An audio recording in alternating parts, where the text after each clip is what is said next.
자, 오늘 우리에게 주신 말씀은 에레미야 5장 1절에서부터 5절 말씀입니다. 소개 제목은 가쿠레 키리스탄 슬픈 시기를 지키는 자들입니다.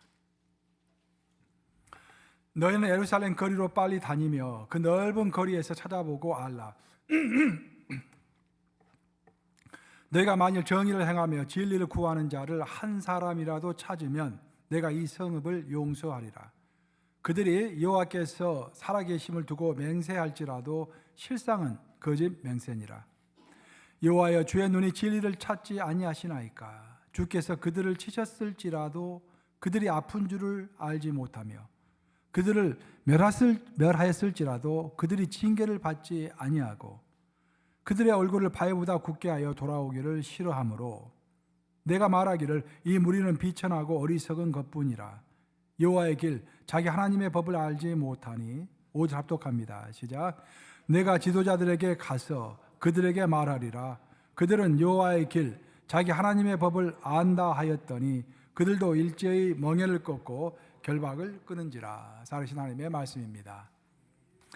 그 에레미야 5장 1절은 아주 중요한 에레미야의 핵심적인 내용이죠. 근데 에레미야 5장 1절에서 또 5절까지는 한 문단이라고 생각하시면 돼요. 같이 읽어야 할 그런 문단이라고 생각하시면 돼요. 5장 1절에서부터 5절까지 이제 1절이 가장 중요하지만 3절이 아주 슬픈 구절입니다. 성경 전체를 통틀어서 가장 슬픈 구절 중에 하나라고 그래요. 3절 보겠습니다. 3절. 여호와의 주의 눈이 진리를 찾지 아니하시나이까. 주께서 그들을 치셨을지라도 그들이 아픈 줄을 알지 못하며. 하나님께서 이스라엘 백성들을, 특히 유다 제국의 백성들을 치셨어요. 왜냐하면 그들이 죄가 많고 완고하고 순종하지 않았기 때문에 그들을 막대기로 치셨다라는 것입니다. 그럼 치면은 우리가 아픈 줄 알아야 할 거 아니에요. 아유 아파하고 하나님 앞에서 회개해야 할 거 아니에요. 근데 아픈 줄을 알지 못한다 그런 말입니다. 아무리 하나님께서 쳐도. 또 그들을 멸하였을지라도, 여기서 멸하였다라는 것은 이제 번역을 좀 약간 격하게 해놓았는데 크러쉬, 마음을 힘들게 하고 억누르시고 막 디프레스 되게 하셨다 그 말이에요. 우리 심령을 어렵게 하셨다 그런 말입니다. 그러면은 내가 뭐가 문제가 있는가 보다라고 하나님 앞에 무릎을 꿇고 자신을 돌아보고 해야 하는데 그들이 징계를 받지 아니하고, 이 말은 거부했다, 회개하기를 거부했다라는 것입니다. refuse correction, 자기를 correction 시키는 것을 거부했다라는 거예요. 그러니까 하나님께서 아무리 징계를 내리시고 마음을 어렵게 해도 이게 회개가 없으니까 결국 더 큰 마지막 징계가 있을 수밖에 없었다. 그 마지막 징계는 뭡니까? 그들이 바벨론에 가서 70년간 포로 생활하는 것, 그것이 있을 수밖에 없었다라는 그 놀라운 말씀입니다. 그러니까 우리가 일상의 삶을 살아가면서 우리는 성령께서 함께 하시잖아요. 성령께서 함께 말씀하십니다. 우리에게 말씀하실 때 회개할 것은 즉각 회개하고 내가 깨달을 것은 즉각 깨닫고 주실 것을 빨리빨리 받아야 더 큰 징계가 없는 것입니다. 오히려 우리가 회개하면은 우리의 화가 복으로 바뀐다고 그랬잖아요. 우리가 항상 하나님께서 이제 어떤 징계가 있고 마음이 어렵고 돌아서는 그런 사순절 되기를 주님의 이름으로 축원합니다. 지금으로부터 160년 전입니다. 그러니까 1865년 3월 17일 일본 나가사키에서 있었던 일입니다. 거기에 이제 프랑스 뿌띠앙이라고 하는 신부가 있었어요. 일본은 포르투갈에 의해서 이제 개방이 됐죠. 포르투갈 영향을 많이 받았습니다. 일본이. 나중에는 이제 종교적으로는 스페인에서 처음에는 주로 이제 성교사들이 많이 왔고, 나중에는 프랑스에서 이제 전부 캐톨릭 국가들이니까 그래서 캐톨릭 신부들이 많이 와가지고 전도를 했던 것입니다. 뿌띠앙이라는 신부가 이제 프랑스에서 와가지고 오우라 성당이라고 하는 그 당시로서는 굉장히 큰 성당을 최신식 서양식 건물을 이제 나가사키에 지었던 것입니다. 그 건물이 일본 전역에 소문이 나가지고 이 대단한 건물이 있다더라 해서 일본 전역에서 이제 사람들이 구경하러 왔어요. 그 오우라 성당을 구경하러 온 것입니다. 따로는 이제 뿌띠앙 선부가 미사를 집절하고 사람들하고 인사를 하는데 어떤 시골에서 온 15명의 누추한 옷차림을 한 15명의 사람들이 신부에게 개인적으로 좀 보자고 그런 거예요. 개인적으로 만났습니다. 그들이 신부에게 3가지 질문을 했습니다. 성모를 공경하십니까? 당신은 결혼을 했습니까? 그리고 3번째 질문이 슬픈 시기를 당신은 지내십니까? 라고 물어본 거예요. 신부가 딱 알아차리고 우리는 성모를 공경하고 사제는 결혼하지 않습니다. 그리고 우리는 슬픈 시기를 진심으로 지킵니다. 라고 답변한 거야. 근데 그 15명이 환한 웃음을 띄우면서 저의 마음도 시므니가 같습니다. 라고 이야기하는 거야. 그들이 바로 카쿠레 키리스탄. 카쿠레 하면은 숨겨진, 일본어죠. 카쿠레, 숨겨진 키리스탄. 그리스도라는, 그리스도인이라는 그 과거적 표현이죠. 카쿠라 크리스탄. 그러니까 숨겨진 그리스도인이었던 것입니다. 일본 에도막부가 특별히 이제 기독교를 많이 탄압을 했어요. 이제 한국에서도 뭐 시내박해 같은 큰 박해가 있었지만 한국하고는 비교가 안 될 정도로 일본에서는 큰 박해가 있었습니다. 초기에. 그래서 특히 에도막부에서 많은 박해를 했었는데 그 당시에 선교사도 없고 또 성경도 없는 상태에서 카쿠라 키리스탄들이 250년간 무려 세대로 치면 7세대 동안 지하에 숨어서 신앙을 지켜간 것입니다. 그들은 후미란 말 들어보셨죠? 이들이 예수를 믿는가 믿지 않는가를 알아내기 위해서 판에다가 예수의 얼굴을 그린 다음에 그것을 발로 밟고 지나가라 그렇게 명령한 거예요. 그래서 그 발로 차마 밟지 못하면은 그 사람이 이제 크리스찬인 것을 알고 목을 잘라서 참수를 했던 것입니다. 수십만 명이 죽었다고 그래요. 어마어마한 상상을 초월할 정도로 많이 죽었다고 그래요. 그 후미에에 대항해서 기꺼이 그들이 믿음을 저버리지 아니하고 목숨을 걸고 자기의 신앙을 지킨 것입니다. 그들 중에 이제 평신도 지도자 중에 바스찬이라고 하는 평신도 지도자가 있었어요. 그 바스찬도 이제 그 후미에 하나님 예수님의 얼굴을 밟는 것을 거부해서 참수형을 당했는데 참수를 당하기 전에 성령의 그 어떤 감동을 크게 받아가지고 애언을 했다고 합니다. 마치 이제 스테반이 순교하기 전에 하늘이 열린 것을 봤지 않습니까? 그 스테반이 하늘이 열린 것을 보고서 이제 그 하늘이 열렸다라는 말을 하고 죽었는데 그 바스찬이라고 하는 평신도 지도자가 그런 예언을 했어요. 7세대가 지나면은 교황이 보낸 선교사들이 흑선을 타고 올 것이다. 그때 우리의 신앙이 자유롭게 될 것이다. 라고 예언하고 죽은 거예요. 그 나머지 사람들은 그 예언을 마음에 새기고 250년 우리가 견뎌야 한다. 그러면서 그 세대를 거듭하면서 그 믿음을 전수해 갔던 것입니다. 그리고 드디어 종교의 자유가 허락된 1873년, 정확히 250년이었다고 그래요. 1873년 숨어있던 카쿠레 키리스탄들이 세상 밖으로 나왔을 때는 처음에는 몇백 명 정도 될까? 기껏해 한 1000명 정도 되겠지라고 생각했는데 무려 5만 명이라는 카쿠레 키리스탄들이 나온 것입니다. 우리가 가끔씩 일본을 좀 깔보잖아요. 일본도 하나님 믿지 않는다고 그러는데 물론 기독교 퍼센트는 굉장히 낮아요. 일본이. 그런데 믿는 사람들이 그렇게 제대로 믿는 것입니다. 믿는 사람들이. 세계 기독교 역사의 불가사의로 남은 이 사건은 오늘날 우리에게 강력한 질문을 던집니다. 당신은 250년을 견딜 수 있는 신앙을 가지고 있습니까? 오늘 저는 여기서 특별하게 한 가지 사실에 주목하고 싶습니다. 신부에게 3가지 질문을 했다고 그랬죠? 마지막 질문이 뭐였습니까? 당신은 슬픈 시기를 지냅니까? 그거 물어본 거예요. 이것이 왜 중요하냐면 카쿠레 키리스탄들은 어떤 살아온 사람을 만났을 때 그 사람이 예수를 진짜로 믿는 사람인지 가짜로 믿는 사람인지 그냥 거칠어로 믿는 것인지 목숨을 걸고 믿는 것인지 그걸 알기 위하여 꼭 이 질문을 했다고 그래요. 당신은 슬픈 시기를 지냅니까? 그것이 다른 신앙인을 식별하는 기준이었습니다. 그 슬픈 시기가 바로 사순절인 것이죠. 사순절을 지키느냐 지키지 않느냐를 가지고 카쿠라 크리스탄들이 다른 사람의 신앙을 판단한 것입니다. 250년의 박해와 침묵을 견디는 카쿠레 키리스탄들에게 사순절은 단순한 교회절기가 아니었습니다. 그래서 그들의 250년 신앙 얼마나 힘들었겠어요. 250년을 견디려면은 그것을 어려울 때마다 지켜주는 산성이었다라는 거예요. 우리가 한 달은 견딜 수 있고 2달은 견딜 수 있지만 1년 견디기가 힘들잖아요. 근데 1년 정도 지나가지고 믿음이 해이할 정도 좀 믿음을 포기할까 싶으면은 사순절 돌아오는 거야.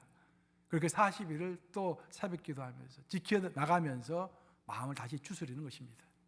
그리고 1년을 또 견뎌내는 것입니다. 그래서 250년을 반복한 거예요. 그것이 그들의 믿음의 뿌리였습니다. 그만큼 그들에게 사순절이 중요했던 것입니다. 제가 얼마 전에 이번 주에 어떤 글을 하나 읽었어요. 근데 거기 보니까 사순절에 뭐 이렇게 금식하고 기도하고 그런 것들이 위선적이다 그런 내용이 있어서 약간 충격을 받았습니다. 여러분 그런 글을 보시면은 읽을 필요가 없습니다. 그런 것들은. 그러면 2000년 기독교 역사를 거부하는 그런 글이에요. 그런 글들은 신학적으로도 큰 문제가 있고.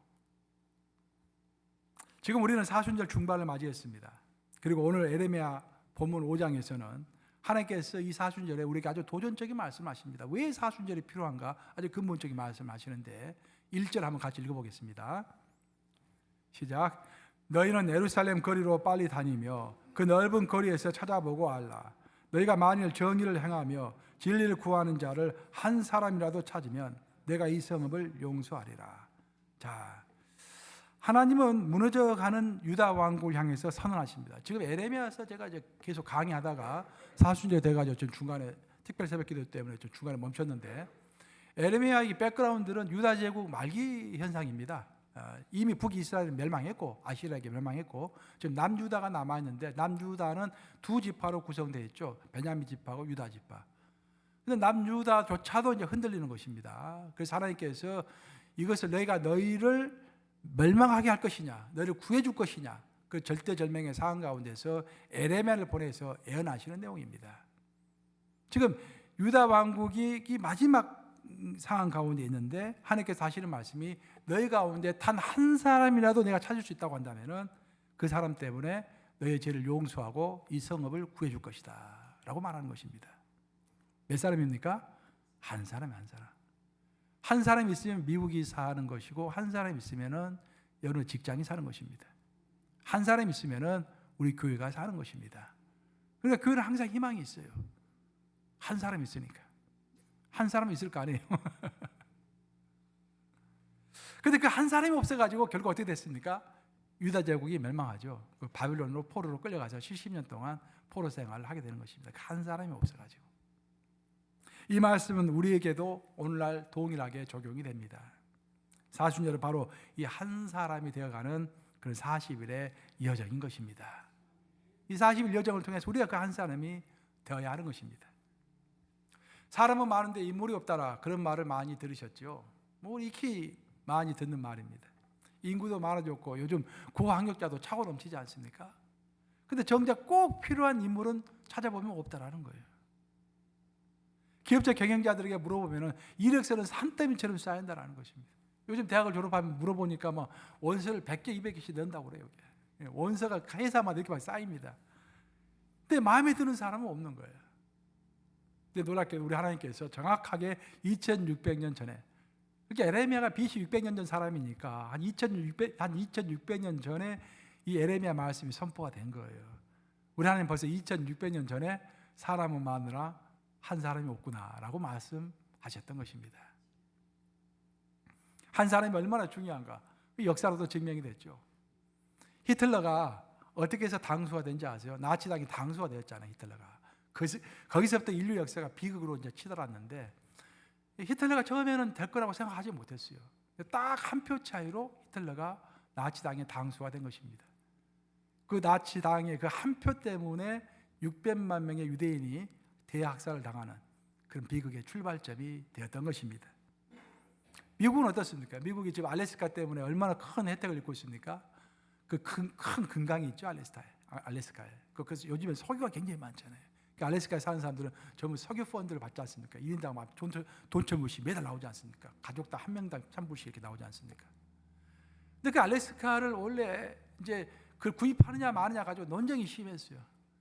근데 투표를 했는데 그 비준안을 상원에서 투표를 해야 하는데 투표할 때 딱 한 표 차이로 통과를 했습니다.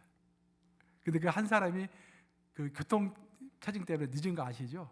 늦어가지고 그 한 사람이 안 오는 바람에 그게 통과된 거예요. 단 한 사람, 단 한 표가 이렇게 역사의 방향을 바꾸는 것입니다. 성경도 동일하게 이야기하고 있어요. 아담 그 한 사람 때문에 우리 인류에게 죄가 들어온 것입니다. 그 한 사람이 불순종해가지고 사망이 우리에게 들어온 거예요. 원래 우리에게는 사망이라는 것이 없었어요. 근데 아담 한 사람이 불순종의 죄를 범함으로 죄가 들어오고 사망이 생긴 것입니다. 근데 놀랍게도 예수 그리스도라는 그 한 분이 하나님께 온전히 순종하심으로 영생과 구원이 우리에게 선물로 주어진 것입니다. 놀랍지 않습니까? 그 한 사람의 무게가 이렇게 무거운 것입니다. 여러분 슈바이처 박사 아시죠? 저도 어렸을 때 슈바이처 박사에게 위인전을 읽고 야 나도 슈바이처 박사처럼 아프리카에 가야겠다 그런 생각을 했었는데 뭐 결국 갔다 왔는데 우리 교회에서 갔다 왔죠. 아프리카. 근데 슈바이처 박사의 최고의 업적이 뭘까? 많은 사람들이 그렇게 생각해요. 슈바이처 박사가 가서 의료 행위를 하고 뭐 의사 선교사니까 거기 가서 이제 병원을 세워가지고 사람들을 치료해주고 또 복음을 전하고 그것이 슈바이처 박사의 큰 업적이라고 생각합니다. 물론 그것도 업적이죠. 하지만 가만히 생각해 보면은 슈바이처 박사의 진짜 큰 업적은 뭐냐면은 그의 삶 자체가 example, 우리의 모범이었기 때문에, 우리의 모델이었기 때문에 그 슈바이처 박사로부터 많은 영감을 받은 수천 명의 의사들과 수천 명의 선교사들이 아프리카까지 갔다라는 것입니다. 그 최대의 업적이에요. 혼자서 일하고 끝났다고 한다면 그 업적은 한시적으로 아주 리밋된 제한된 영향을 미치고 죽었겠지만 그 한 사람이 제대로 인생을 사니까 많은 사람들이 영감을 받아가지고 수천 명이 수만 명이 아프리카를 가게 되었던 것입니다. 이처럼 한 사람의 매력적인 인생은 무수한 사람들을 일으켜 세우는 것입니다. 그래서 하나님은 그 한 사람을 찾으시는 것이죠. 그리고 이 사순절이 바로 내가 그 한 사람이 되어가는 여정인 것입니다. 아시겠습니까, 여러분? 항상 이 사순절은 내가 하나님을 찾는 그 한 사람이 되어가는 여정 가운데 있다라는 것을 항상 기억하세요. 본문의 5장 1절 다시 한번 읽어보겠습니다. 1절 너희는 예루살렘 거리로 빨리 다니며 그 넓은 거리에서 찾아보고 알라. 너희가 만일 정의를 행하며 진리를 구하는 자를 한 사람이라도 찾으면 내가 이 성읍을 용서하리라. 자, 하나님께서 한 사람을 찾는다고 하셨죠.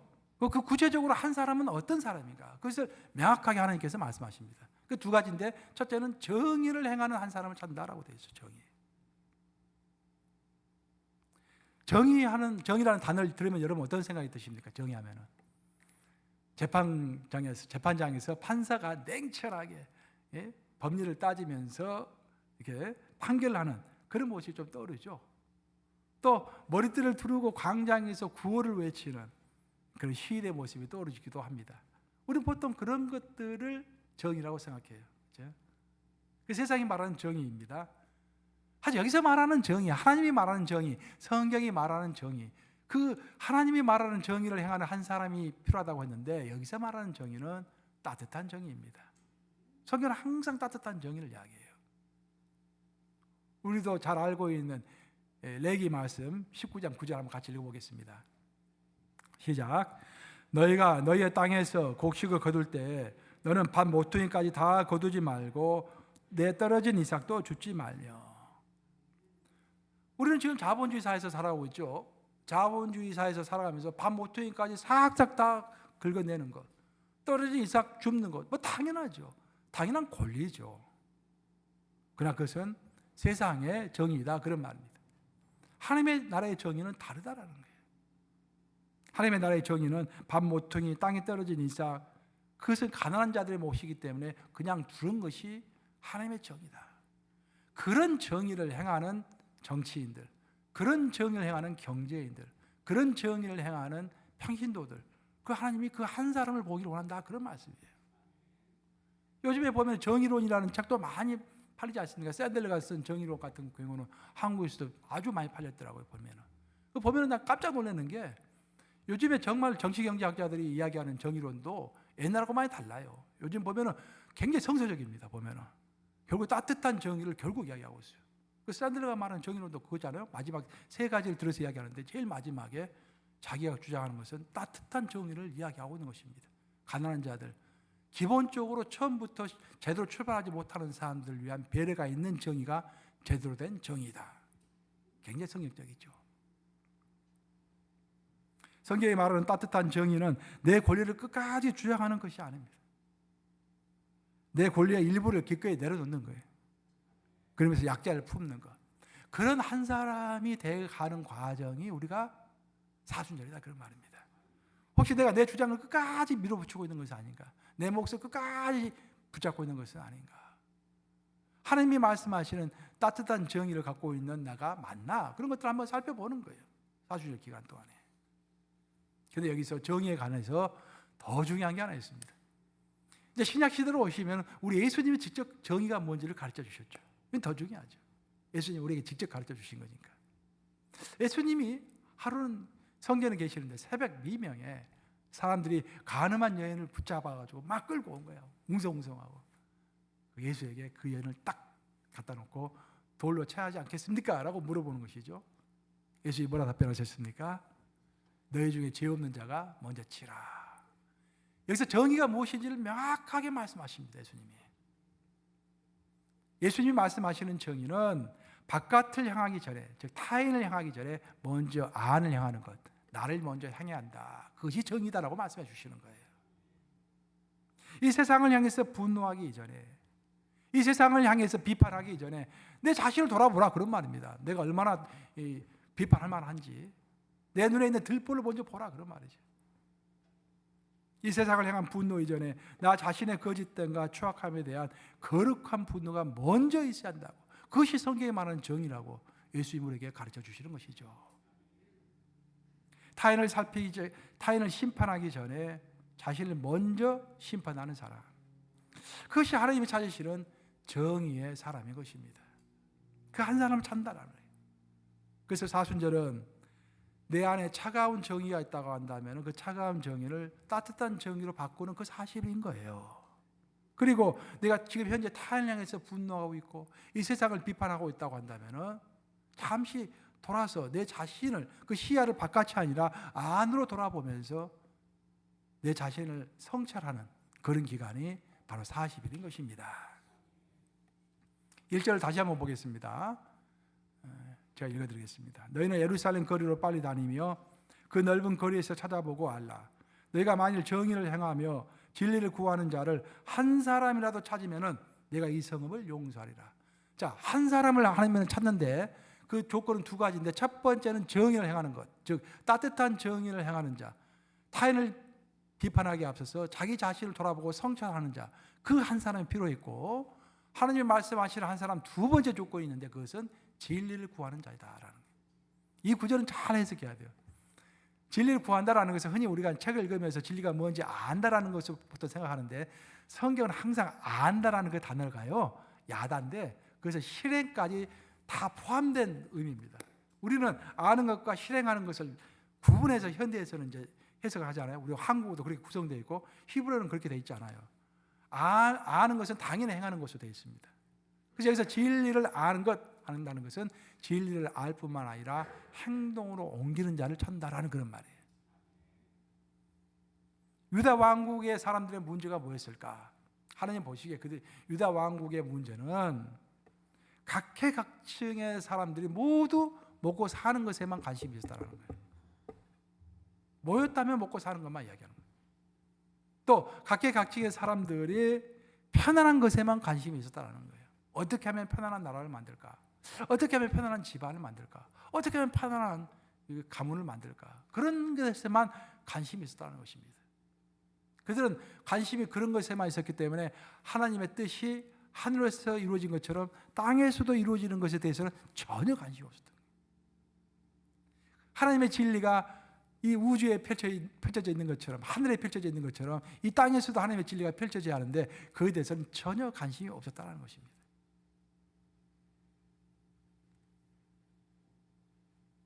자신들의 뜻이 하늘에서, 자신들의 뜻이 이 땅에서 이루어지는 것에만 관심이 있었지 하나님의 뜻에 대해서는 관심이 없었던 것이 유다 백성들의 가장 큰 문제였습니다. 그러나 성경적 진리를 구하는 사람은 시대의 부름에 민감한 사람입니다. 왜냐하면 하나님의 진리라는 것이 진 공간에서 어떤 딱 별개의 세계에서 그냥 벌어지는 게 아니에요. 하나님의 뜻은 항상 이 세상 가운데에서, 현 시대 가운데서 하나님의 뜻은 펼쳐지는 것입니다. 그래서 이 시대가 어떻게 돌아가고 있는가를 우리 크리스천들은 항상 눈을 부릅뜨고서 잘 이해를 해야 돼요. 왜냐하면 하나님의 뜻이 이 땅에서 시대 가운데서 펼쳐지고 있기 때문입니다. 생각해 보세요. 노아 시대의 하나님의 뜻은 노아의 방주를 만드는 것이었어요. 방주를 만드는 것이었어요. 왜냐하면 심판이 곧 있을 예정이기 때문에. 그래서 그 뜻 때문에 하나님께서 노아를 선택해서 방주를 만들라고 하신 것입니다. 또한 모세 시대의 필요는 출애굽이었습니다. 이스라엘 백성들을 탈출시키는 거였어요. 그래서 하나님은 모세를 해방자로 부르신 것입니다. 느헤미야 시대에 필요가 뭐였을까요?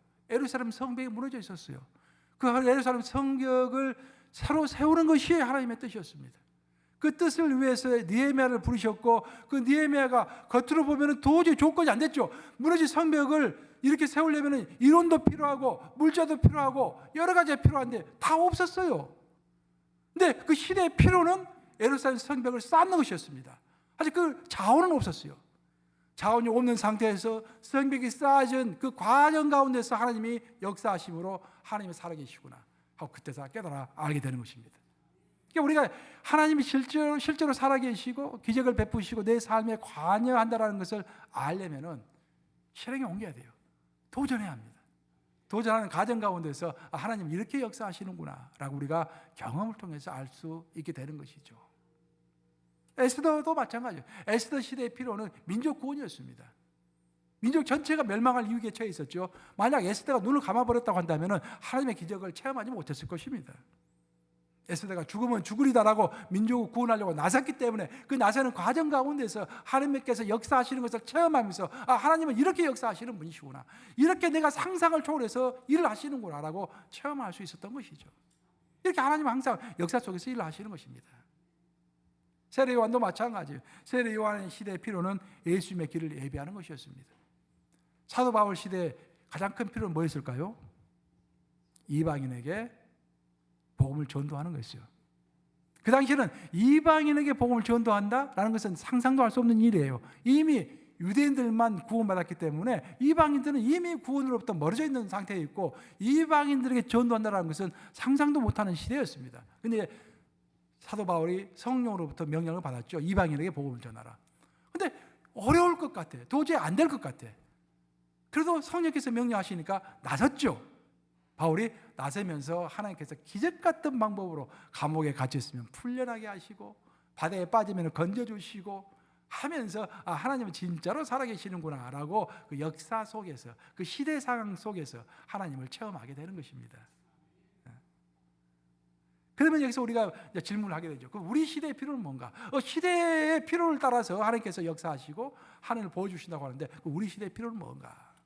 저는 우리 시대 첫 번째 필요는 그 무엇보다도 분열과 갈등의 치유라고 저는 생각합니다. 지금 세상이 갈기갈기 찢겨져 있어요. 우리는 이제 우리 회사가 이렇게 찢겨져 있다, 교회가 하나가 되지 못한다, 교단이 문제다, 그렇게 이야기하는데 지금 세상 전체가 갈기갈기 이렇게 많이 찢겨진 적이 없습니다. 잘 아시다시피 크게 보면 좌파 우파로 나눠져 가지고 얼마나 심합니까? 극단적 분열입니다. 극단적 분열. 또 더 나아가서 세대 간의 갈등, 인종적 충돌, 이념 대립. 특히 요즘 들어서는 종교 간 대립이 극심합니다. 지금 사실 이스라엘하고 이란이 싸우는 것도 지금 여호와하고 알라신이 싸우는 거 아니겠어요? 지금 그런 식으로 지금 만들고 있지 않습니까? 거기에 미국이 끼어든 거 아니겠습니까? 지금 종교 간의 갈등 굉장합니다. 지금 제3차 대전의 도발점이 될 수가 있어요. 오늘날 사람들은 똑같은 사실을 보면서도 해석은 정반대로 합니다. 이게 문제예요. 해석이 다르니까 하나 될 수 없는 것입니다. 똑같은 것을 보면서도 완전히 다른 해석을 하는 것입니다. 그 결과 대화 자체가 불가능해지고 있습니다. 그리고 그 끝은 폭력과 무력 충돌로 치닫고 있죠. 이 분열의 시대에 바로 우리 기독교가 필요한 것입니다. 기독교는 분명히 이 근본적으로 화해의 종교입니다. 화해의 종교. 인간과 하나님 사이를 우리 예수 그리스도의 십자가가 화해시켰죠. 유대인과 이방인이 따로 있었는데 그리스도의 십자가로 하나가 되었습니다. 우리 기독교는 원수를 사랑하라고 하죠. 화해 종교인 것입니다. 이 모든 것이 분열의 시대에 교회가 가진 독보적인 자원이라고 할 수 있겠습니다. 이 진리를 생활 속에서 실천하는 그 한 사람을 하나님이 찾으신다라는 것이 바로 진리를 구하는 자를 찾는다, 그 의미인 것입니다. 또 우리 시대 긴급한 필요, 또 다른 필요는 제가 봤을 때 요즘에 AI 이야기 많이 하시죠. 그리고 기술 문명 많이 이야기합니다. 거기에서 인간다움을 지키는 것이 굉장히 급격한 우리의 필요입니다. 저는 이것이 제가 생각했을 때는 오늘날의 가장 큰 근본적인 필요가 뭐냐면 저는 이것을 들고 싶어요. 인간다움을 지키는 것. 인공지능, 알고리즘, 빅데이터 그런 말씀 많이 듣죠 우리가. 그 인간의 삶을 장악해 가면서 인간이란 무엇인가 라는 질문이 그 어느 때보다도 절박한 시대가 된 것입니다. 경제학은 항상 효율과 생산성을 이야기하죠. 공장에 가면 우리 비즈니스 세계에 들어가면 효율성을 높여라, 생산성을 높여라 자꾸 그렇게 하지 않습니까? 효율과 생산성을 위해서 인간이 수단화가 되고 있는 것이 현대 사회입니다. AI가 발달하면은 AI가 인간의 존엄성까지 짓밟으면서 인간 위에 설 수 있는 것이 호모데우스라고 그러지 않습니까? 그런 시대가 지금 다가오고 있는 것입니다. 그러나 우리 기독교는 어떤 철학과 사상보다도 강력하게 인간의 존엄성을 선언합니다. 가장 기본적으로 성경 이야기하잖아요. 우리 인간은 누구를 닮았다? 하나님의 형상을 닮은 자들이다. 이것보다 더 확실한 인간의 존엄성이 어디 있습니까? 그런 사상을 정확히 알고 그 어떤 상황 가운데서도 인간의 존엄성을 지켜내는 그런 진리를 실천하는 그 한 사람을 하나님이 찾으신다라는 거예요. 단순히 천국 가는 곳으로 끝나는 것이 아니라 진짜로 하나님의 뜻이 이 땅에서 펼쳐질 수 있도록 인간의 존엄성이 지켜질 수 있도록 그 진리를 설파하는, 진리를 실천하는 일상의 삶 가운데서도 타인의 인격을 모독하지 않고 함부로 말하지 않고 인격이 최대한 말을 하더라도 인격의 기본적인 그 사람의 존엄성을 지켜주는 그 진리의 한 사람, 그 한 사람 되어가는 과정이 바로 사순절이다 그런 말입니다. 예. 우리 시대의 긴급한 필요 마지막 한 가지 제가 더 생각해 봤는데 그것은 고독을 극복하는 거예요. 그리고 공동체의 붕괴를 막는 것입니다. 제가 이제 얼마 전에 보니까 미국 그 보건국에서 그게 발표했더라고요. 현대 가장 큰 전염병은 고독이다 그렇게 말했더라고요. 저 깜짝 놀랐어요. 고독이 전염병이라고 표현하고 있더라고요. 오늘날 수십만 명이 수십억이 깊은 고독 속에서 살아가고 있습니다. SNS로 수천 명과 연결되어 있는 것 같지만 정작 마음을 나눌 단 한 사람이 없다라는 거예요. SNS에 가보면 뭐 카톡도 여러분 100명, 200명 이렇게 있죠, 친구들이 이렇게. 근데 진심으로 내가 이 사람에게 말하면 절대 비밀을 지켜주고 무조건 나를 위해서 유래해주고 기도해주고 할 것이다. 없다라는 거예요. 착각이라는 것입니다. 그렇게 생각했다 나중에 이제 마음이 어려워지는 것이 배반을 당하고 어려워지는 것이죠. 또 요즘 보면은 가족 붕괴, 1인 가구 증가, 노인 고독사, 공동체가 무너지고 있는 것입니다. 바로 이 자리에 교회가 있어야 하는 것입니다. 혈연도, 계층도, 나이도 초월해서 한 식탁에 둘러앉을 수 있는 공동체, 교회밖에 없어요. 누가 오든지 우리는 동성연애자를 반대합니다. 그건 죄라고 우리는 믿습니다. 하여튼 동성연애가 우리 교회 오면 어떻게 할까요? 일단 그리스도의 자녀로서 밥은 같이 먹어야 하는 거예요. 교회는 개방해야 하는 것입니다. 하지만 동성애는 잘못된 것이니까 동시 고치시오라고 우리가 선도해야 하는 것이죠. 교회는 누구든지 올 수 있는 곳입니다. 계층을 뛰어넘어서 혈연을 뛰어넘어서 나이를 초월해서 다 같이 한 식탁에 둘러앉을 수 있는 곳이 교회인 것입니다. 그 진리를 보여줄 수 있는 제대로 마음속으로 체득하고 있는 그 한 사람을 찾으신다라는 거예요, 하나님께서. 사실 유다 백성들이 신앙이 없었던 게 절대 아닙니다. 근데 예배 잘 드렸어요. 아침 저녁으로 번제를 드리고 아주 신앙생활 잘했습니다. 근데 제대로 된 하나님의 뜻대로 된 진리를 펼치지 않았다는 것이 문제였죠. 그래서 하나님께서 그 모든 것을 하나님의 뜻대로 펼치는 그 한 사람 있으면 내가 이 땅을 살려주겠다라고 했던 것입니다. 노아의 시대의 필요가 방주였고 모세 시대의 필요가 출애굽이었다면은 우리 시대의 필요는 고도의 기술 문명이 위협하는 인간다움의 회복입니다. 그래서 이 시대 기독교 사명은 단순히 천국 가는 방법을 전하는 것이 아니에요. 우리 시대의 필요는 하나님 안에서 인간이 인간답게 살아가는 것, 그것이 무엇인지를 온몸으로 살아내는 것입니다. 우리가 정말로 매력적으로 살아가는 거예요. 인간답게 살아가는 것입니다. 하나님의 존엄성을 그대로 지닌 존재로 살아가는 것입니다. 또 기쁨 가운데 살아가는 것이죠. 그러면 우리가 항상 웃으면서 어떤 시련이 온다 할지라도 든든하게 나가면 저 사람 뭐가 있는가 보다. 교회 다니는 거 보니까 교회가 뭐가 있는가 보네 하면서 그 사람 때문에 교회 온다라는 거예요. 그것이 전도다라는 것입니다. 이제 말씀 마무리합니다. 세계에서 가장 많이 팔리는 카메라는 일본의 캐논이라고 그래요. 그렇지만 이제 내가 말 들어보니까 전문가들은 캐논을 사용하지 않고 독일 라이카 카메라를 꼭 사용한대요. 그럼 내가 물어봤어요. 캐논하고 라이카 차이가 뭐냐라고 했더니 캐논은 그 렌즈를 만들 때 기계로 만든다라는 거예요. 근데 라이카는 기계로 만들지 않고 그 장인의 손 위에다 놓고서 아주 정교하게 세밀하게 다 가다듬는다라는 거예요. 근데 자동화된 기계가 이 장인의 손처럼 그렇게 정교하게 렌즈를 만들어낼 수 없다라는 거예요.